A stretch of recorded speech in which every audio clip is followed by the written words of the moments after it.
Baiklah, saya akan membahas topik pertama mengenai farmakoekonomi.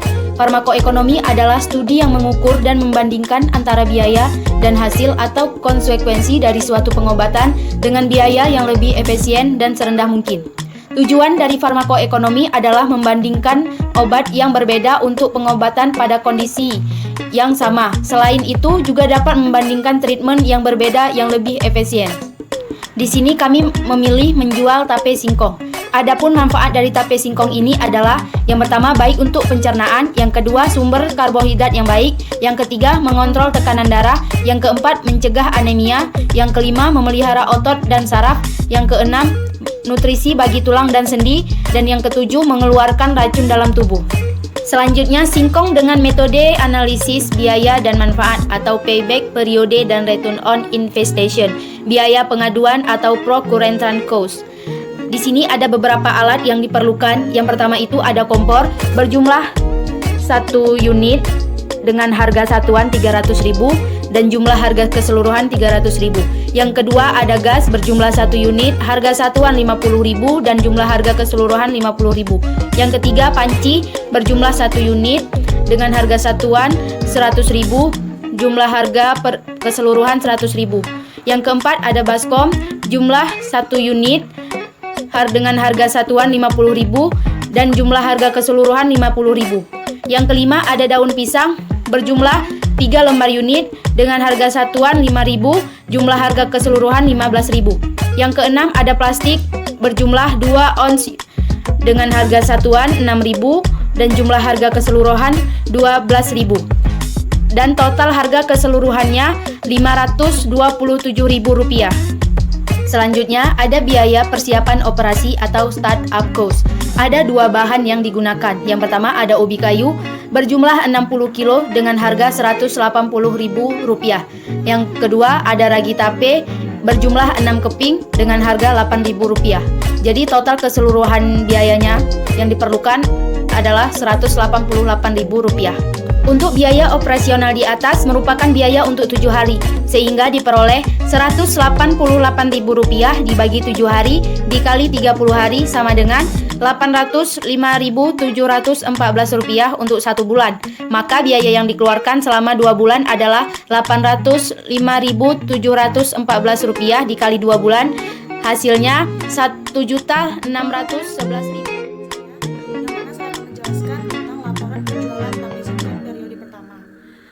Pada tanggal 24 Oktober itu terjual 150 bungkus.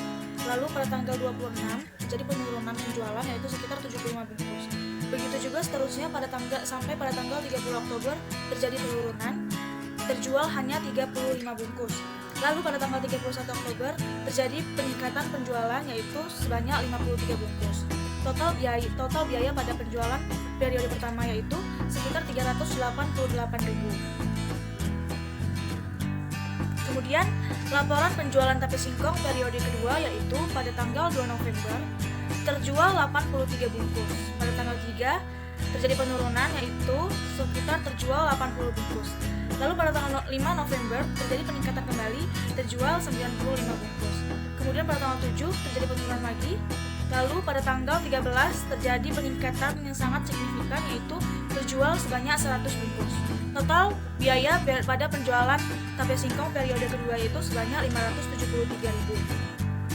Kemudian laporan penjualan tape singkong pada periode ketiga yaitu tanggal 16 November terjual 205 bungkus. Dan seterusnya sampai tanggal 20 November terjadi peningkatan yaitu sebanyak 500 bungkus. Lalu pada tanggal 23 sampai 25 itu terjadi penurunan. Sampai juga tanggal 27 November terjual hanya 280 bungkus, lalu meningkat kembali pada tanggal 30 November yaitu terjual 350 bungkus. Lalu total biaya pada penjualan periode ketiga itu yaitu Rp1.885.000. Kemudian laporan penjualan tape singkong, yang mana modal sama dengan biaya pengadaan ditambah biaya persiapan. Biaya pengadaan kami yaitu sebesar Rp505.000 ditambah Rp1.611.428. Maka modal yang kami keluarkan yaitu Rp2.116.428. Lalu pendapatan selama 2 bulan yaitu sekitar Rp388.000 ditambah Rp573.000 dan ditambah lagi Rp1.885.000. Kemudian laba yaitu pendapatan dikurang modal. Pendapatan kami yaitu sebanyak 2.846.000 dikurang modal tadi 2.116.428. Jadi hasilnya itu 369.572. Kemudian kita hitung presentasi keuntungannya, yaitu laba dibagi pendapatan dikali 100%, yaitu sebanyak 12,98%. Baiklah, itu penjelasan dari materi saya. Selanjutnya akan dijelaskan kembali oleh teman saya. Metode analisa biaya dan manfaat atau PBIT periode. PBIT periode adalah pengembalian modal investasi dalam jangka waktu tertentu, atau dengan kata lain menilai proyek investasi yang sudah diberikan melalui keuntungan dalam kisaran waktu tertentu. Pengembalian dana ini diperoleh berdasarkan proyek yang telah dikerjakan. Perhitungan PP. Cara menghitung PBIT periode adalah dengan membagikan besaran nilai investasi atau cost of investment dengan jumlah aliran kas neto yang telah masuk setiap tahunnya atau annual net cash flow. Perhitungan pengembalian modal ini menggunakan rumus tertentu yang telah ditentukan. Adapun rumus periode dari pengembalian modal apabila arus kas setiap tahunnya berbeda. PP sama dengan N ditambah A kurang B dibagi C dikurang B kali 1 tahun. Mana keterangannya? PP yaitu pengembalian modal, N yaitu tahun terakhir saat jumlah besaran arus kas masih belum dapat menutup besaran investasi semula. A. Jumlah besaran investasi semula. B. Besaran total kumulatif dari arus kas pada periode tahun ke N. C. Besaran total kumulatif dari arus kas pada periode tahun ke N. Bila kondisi menyatakan bahwa kas bersih setiap tahun memiliki nilai yang sama, maka dapat dihitung menggunakan rumus BP sama dengan investasi dibagi kas bersih per tahun dikali 1 tahun. Bila kondisi menyatakan bahwa kas bersih setiap tahun memiliki nilai yang berbeda, maka perhitungan dilihat dari besarnya investasi dikurangi kas bersih setiap tahun. Selama hasil perhitungan masih bisa dikurangi besarnya kas atau proyek tahun berikutnya. Metode periode pengembalian atau PBIT periode. Bila keuntungan tiap tahunnya, maka harus dihitung satu persatu. Maka nilai proyek 2.116.428, umur ekonomis proyek 2 bulan dan proyek tiap bulan sebagai berikut. Proyek periode pertama 368.000, proyek periode kedua 573.000, dan proyek periode ketiga 1.885.000. Maka PBIT periodenya sebagai berikut.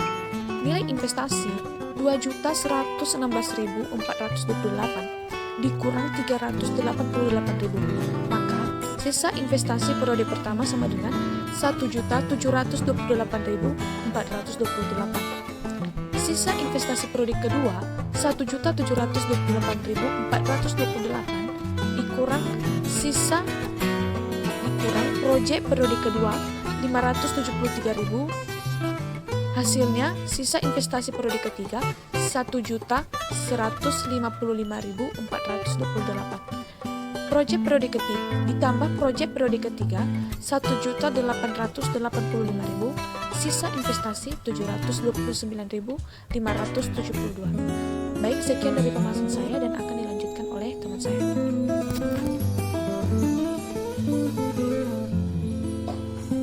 Dari teman saya, payback periode. Payback periode merupakan beberapa lama dalam beberapa tahun suatu investasi akan bisa kambuh atau akan bisa kembali.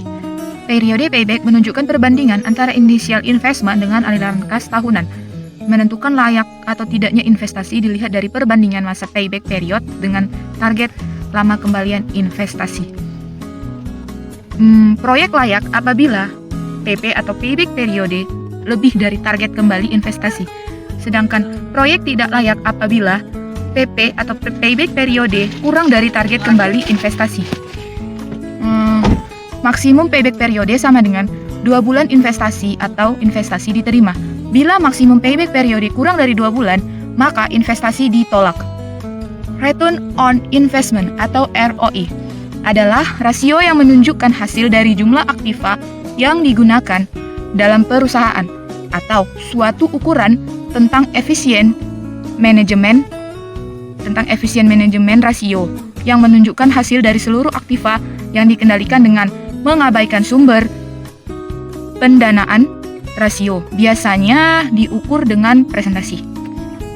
Analisa ROI digunakan untuk mengukur efisiensi tindakan. Tindakan yang dilakukan oleh masing-masing divisi atau bagian yaitu dengan mengalokasikan semua biaya dengan modal dalam bagian yang bersangkutan. Adapun kelemahan dari ROI ialah satu, adanya sulitnya dalam membandingkan ROI suatu perusahaan dengan perusahaan lain yang sejenis.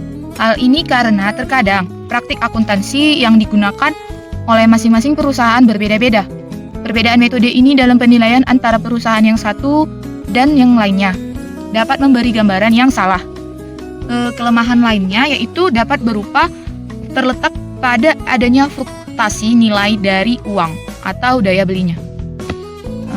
Di sini kita akan membahas perhitungan ROI. Adapun perhitungan ROI yaitu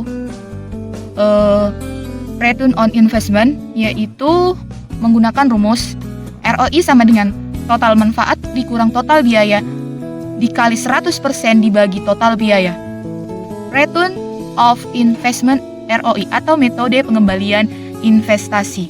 Di sini kan kita menghitung ada penjualan dari tape singkong. Nah, adapun manfaat biayanya yaitu untuk periode pertama mencapai 308.000. Untuk periode kedua mencapai 573.000 dan periode ketiga 1.885.000. Total dari keseluruhan biaya ataupun keuntungan yang diperoleh atau total penjualan tape singkong seluruhnya adalah 2.846.000. Maka total biaya atau modal keluarnya yaitu sebesar Rp2.116.428. Maka perhitungan ROI-nya yaitu total manfaat dikurang total biaya dikali 100% dibagi total biaya. Maka 2.846.000 dikurang 2.116.428 dikali 100% dibagi 2.116.428